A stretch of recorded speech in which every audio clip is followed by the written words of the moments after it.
So thanks for doing this with me. Yeah, thanks for having me on your show, Chris.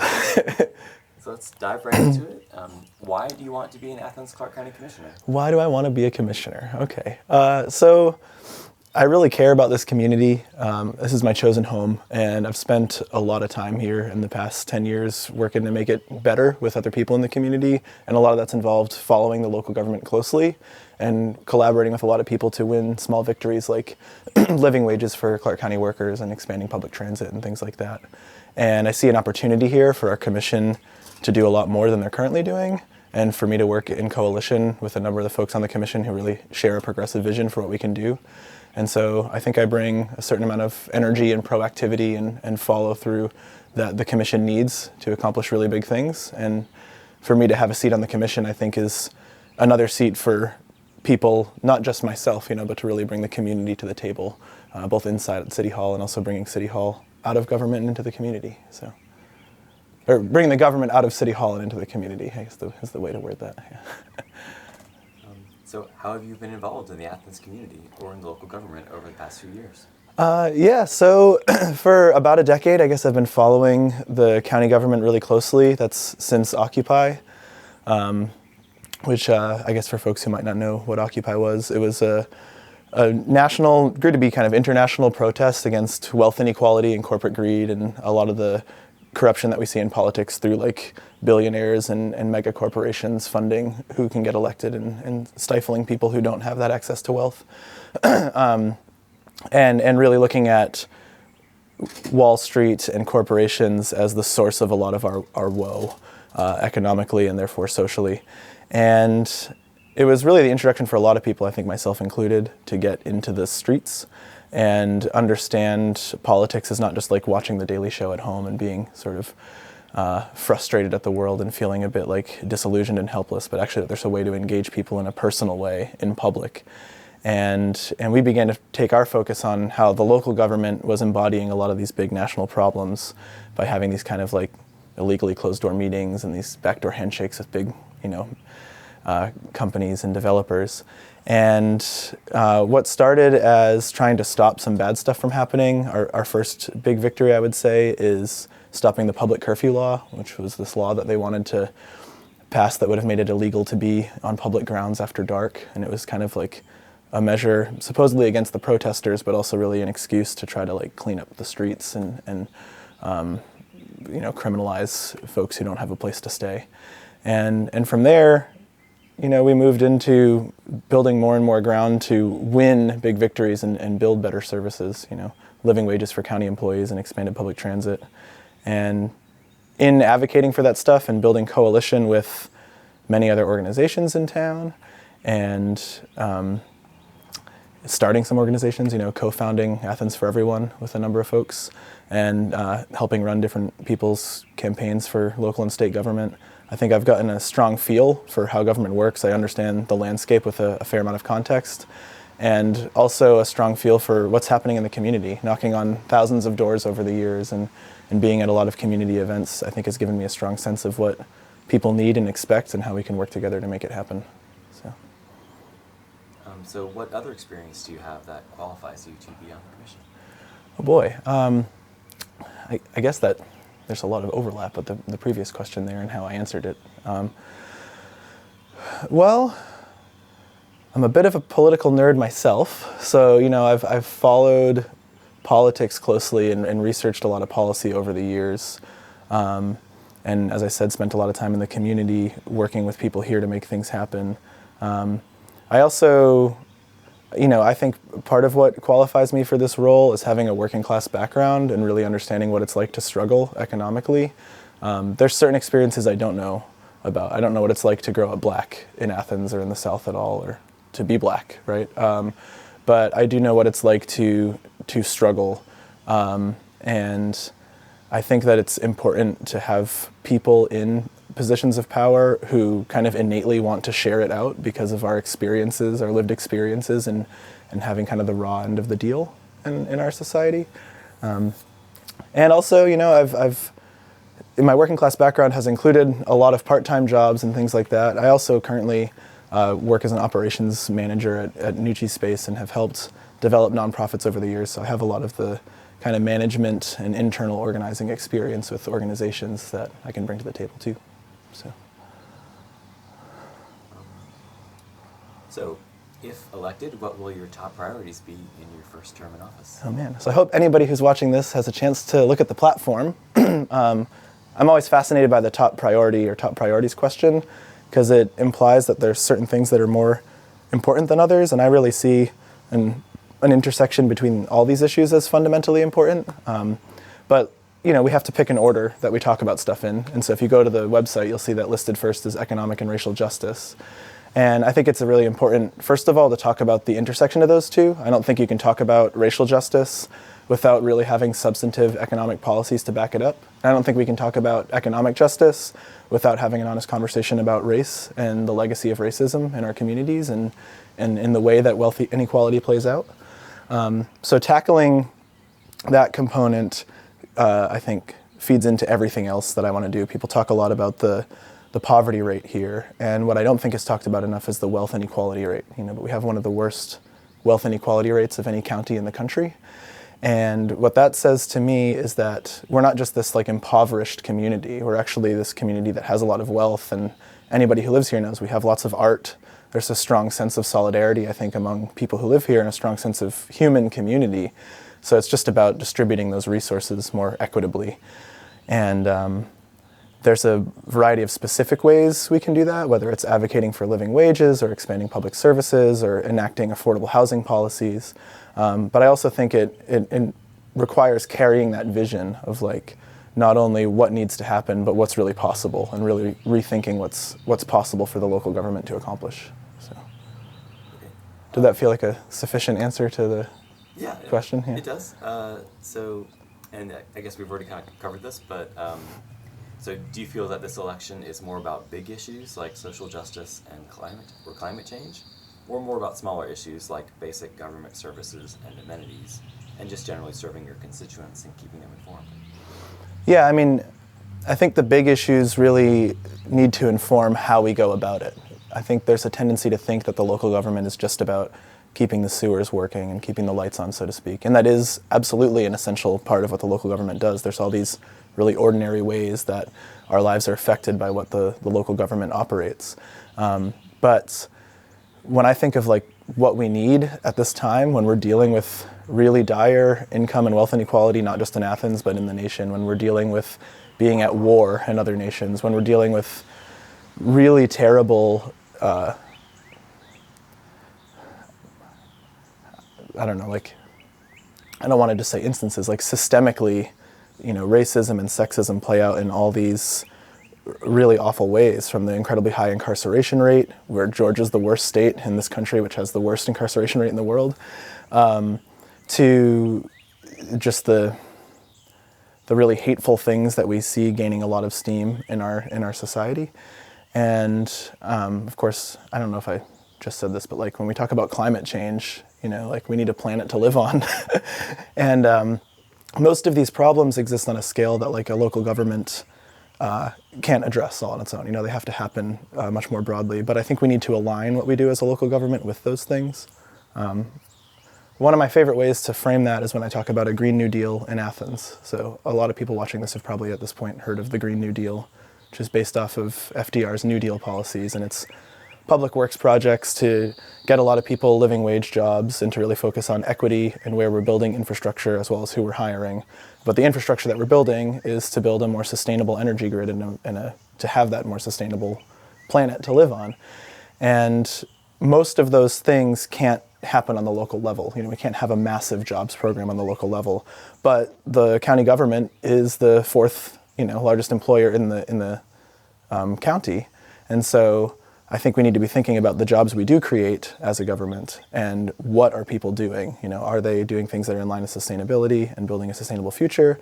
And where can we hire people to build up some of that infrastructure or to expand some of those services like public transit? And what are we paying them when we do it? And you know, that it needs to be a living wage or a fair wage. And so, you know, similarly, like economic and racial justice is this kind of big idea, right? And there's no way that we're going to like abolish prison, in Athens-Clarke County, but we can really rethink how we participate in that and end the practice of unpaid inmate labor. We can really rethink what we're doing day to day in this government so that it aligns with that bigger vision. Does that make sense? I was like, yeah.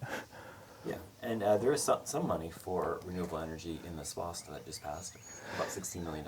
Yeah, which is wonderful. And I really see that as like a wonderful start. And I think we need to keep finding ways to fund those things. There's other things on that SPOS list that take up a lot of money that I'm not convinced were the best expenditures of our collective wealth.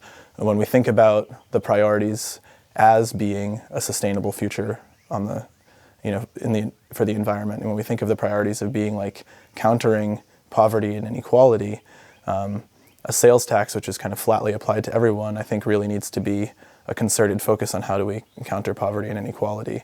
So the Classic Center, for example, is not a project I would have supported being on that list. I think those millions of dollars could have been much better spent elsewhere and had a much more direct impact on people's well-being. So. And the next question is about taxes. So both taxes like SPOST and also property taxes. Mm-hmm. So how do you feel about taxes? And is our local government adequately funded right now? If not, how would you change that? And are there some taxes you like or dislike more than others? Well, there are certainly some taxes I like more than others. There are some taxes I really like that we're not really able to do here. For example, a progressive property tax structure I think would be the best way to go. But we can't do that the way we've seen play out in other communities.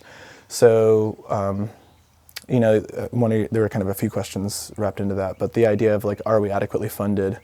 I would say no. There are more services that we need funding for, and we need to find sources of income for that, but we also need to make sure that we're not driving people out of their homes, and making their homes unaffordable to live in.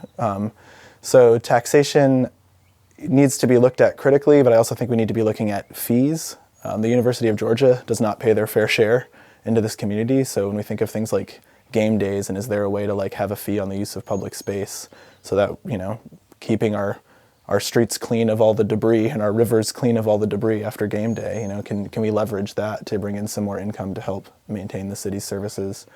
Similarly, like a stronger collaboration with the transit service so that we don't have two systems, but we have kind of one system that's operating year-round and serving the whole community. And I mean, nobody likes hearing that their taxes are going up. There's a way that it feels, I think, icky to give away a portion of what you feel you've earned. But I also think that we need to think about what I call the invisible paycheck deduction. We see like, oh, I got my Medicare taken out of my paycheck, and like, oh, this is what the state and federal government take out. You get your receipt and you see what the SPLOST and T-SPLOST money and the sales tax on the state level is taking out of your purchase at the grocery store. What you don't see is all the money that the CEO of your company takes out of your labor every time that you get a paycheck, and a portion of the money you've earned for the company just goes to people who have profoundly more wealth than we can imagine.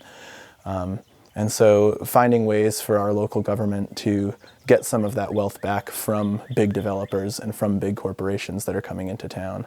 Finding ways to also help small businesses find a way to pay their workers a living wage and have more democracy in their workplace, I think is kind of where we need to be looking. And there was a proposal to freeze property taxes for people of low incomes or people on fixed incomes. Mm-hmm. Would you be in support of that? Yeah, I would have voted in favor of that, yes. I'd actually really like to see us look for more things like that. Like, is there a way to perhaps increase certain taxes while increasing things like the homestead exemption to kind of offset so that lower income people who are like elderly and stuff can stay in their homes. But folks who are building these giant houses in town are, paying more of their fair share to the community. So. And so why should voters choose you over your opponent? Oh, well, my take on that is I think people want a government they can feel connected to. I think a lot of the problem with feelings about government is rooted in a disconnect. and there's a depersonalization of how these institutions work. And I think we need people who are in the local government who really want to, as I said earlier, like take it out of City Hall and bring it into the community and really facilitate like neighborhood level, community level organization and be proactive. I think if you want somebody who's going to do the bare minimum and just respond when you reach out to them, Jerry's done a fine job of that. And I'll do that too. I'll absolutely respond to anybody who reaches out to me. But I think it's really important for us to think about how we, as government officials, reach out to the community and are not just working for, but actually working with the community to make things happen. So I think if people want a champion for a lot of these progressive causes, I'm the right person for the job. Jerry's become increasingly conservative in a lot of the things that he supports, and become increasingly aligned with the Republican Party, and that's not how Athens-Clarke County tends to see itself. We're a heavily Democrat and heavily progressive-oriented community. I think we've seen that play out in recent elections, and everyone always describes this place as a blue dot. So, on like a party ideological level, I think I'm more aligned with most of the community.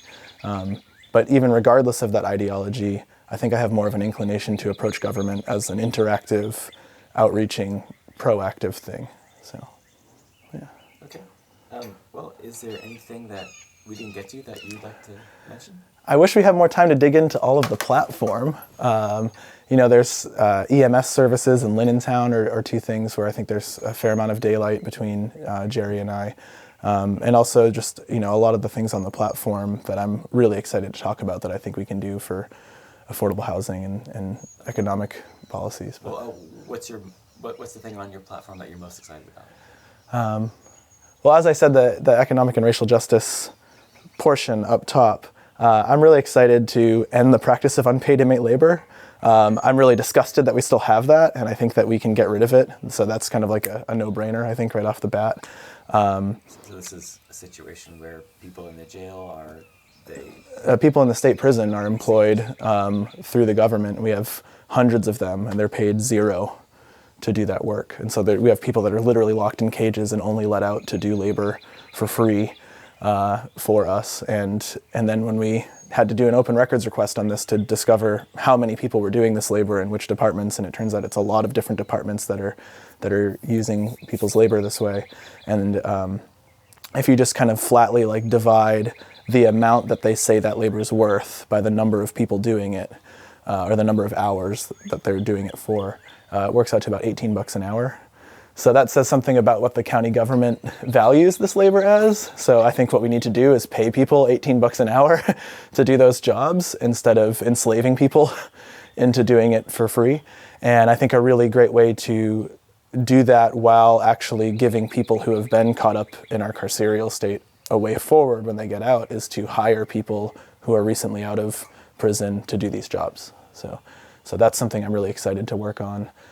There's a lot of low-hanging fruit like decriminalizing marijuana or banning single-use plastics that a majority of the people on the current commission already said they wanted to do. So in my mind, we should just do that right away if it hasn't happened over this next year. And then another thing I'm really excited about is to work with people on developing what I kind of call like a suite of housing policies. I've been learning more and more every week about housing policies that we can do here in Georgia. There's a lot of talk about, we can't have rent control. That's just not a thing you can do in Georgia because of a state law. And we can't have progressive property tax.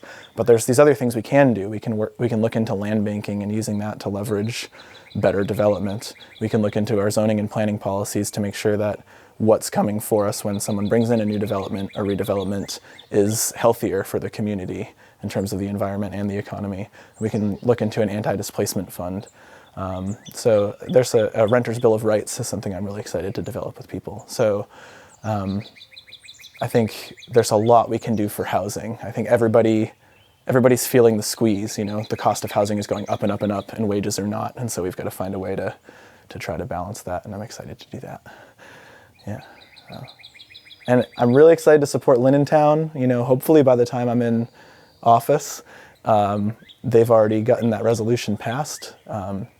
But one of the things I'm most excited about is to see that residents who lived through some of the most shameful things of our past have, urban renewal And for people who are watching this who are not familiar, I guess maybe just look up Linnentown, L-I-N-N-E-N Town, or maybe you can link it underneath. But the Linnentown project is this like led by people directly affected project to accomplish something that would be really bold and inspiring, and we could finally do something ahead of the curve instead of always playing catch up in Athens. And I think we can really set an example for what's possible to redress the harm that's been done to Black communities over centuries by looking at our recent history in our local community, people who are still alive today who were forcefully displaced in a really awful way, and make it right. And to be able to do that with them leading it, is really exciting for me. So, how do you think we should do that? Is it even possible to make up for some of those things? I mean, I don't know if it's ever really possible to make up for that sort of thing, right? It's more like, I think making it right is about how do we move forward. And I think that like saying to people who have lived through this, like, I trust you to know the way forward and I'm going to get behind you, like that's really powerful for people in positions of power, such as the local government, or just, white folks in general, to say like, we're going to get behind Black folks who were wronged in our community, whether it was by the city government or the university or just generally what's happened here. We all know about the histories of lynchings and terrorism that has occurred, well after slavery was abolished, but all through Jim Crow and even after that, all the redlining and the urban renewal projects, and to this day with the disproportionate arresting and imprisoning of Black folks, and the disproportionate like surveilling and policing of their communities. And so I think the very short answer to how do we go about it is to just get behind the people who have lived through this and support what they want to do, and do everything we can to make what they want to do possible. So if there is some kind of tweak we need to make it legal, or we need to find some workaround to actually move money to the places it needs to be to fund the things that they're asking for, then like it's on us to help them navigate that process, but include them in it every step of the way. So, yeah. Cool. Those are all the questions I have. Unless Cool. Is there? I think one other thing I'd really like to talk about is EMS. Okay. You've written about EMS, I think, right? Yes. Yeah. So I don't know if you have a question off the bat that you want to start with, or I can launch into it. But I don't have anything prepared. Okay. I mean, this what has been an issue, though. People have been sort of raising the alarm about our for-profit ambulance service. Yeah. And there's sometimes they don't show up. But there was a case at Barrow Elementary where they just didn't show up, and then it seemed to me that they kind of lied about it afterward to try to cover it up. How would you change this situation that we have right now? Yeah. So much of this almost is like working with the community to sort of educate people on what's happened. So in 2009. In the wake of the recession, National EMS, this for-profit company, went around the country and negotiated all these contracts with local and even in sometimes state governments to take over their EMS, their ambulance and 911 services. And since then, what we've had in Clarke County is a for-profit company running our ambulances. And because they're motivated by profit, they've made some dubious decisions, including giving people non-emergency transports that are sometimes hours out of the community. And while that ambulance is out of range, someone has a life-threatening emergency and there's no ambulance that can get there in time. And citizen advocates, again, stepping up to do this research, have discovered a pattern of not meeting the agreed-upon response times. So, super base level, if we're ever going to sign a contract with an entity, public, private, whatever, we need to hold them accountable to the standards that we agree to, and that's not happening. I also think that we shouldn't be signing contracts with for-profit companies for things that should really be a public service, like people being able to get to the hospital in a life-threatening emergency, I think should be considered just as much a service as the fire department coming to your house. And actually, I think the best solution is to move forward with the fire departments being our emergency response units. But at the very least for now, we have this oversight committee, that should be holding the company accountable. We have this this oversight committee that's supposed to be, the advocates for the public.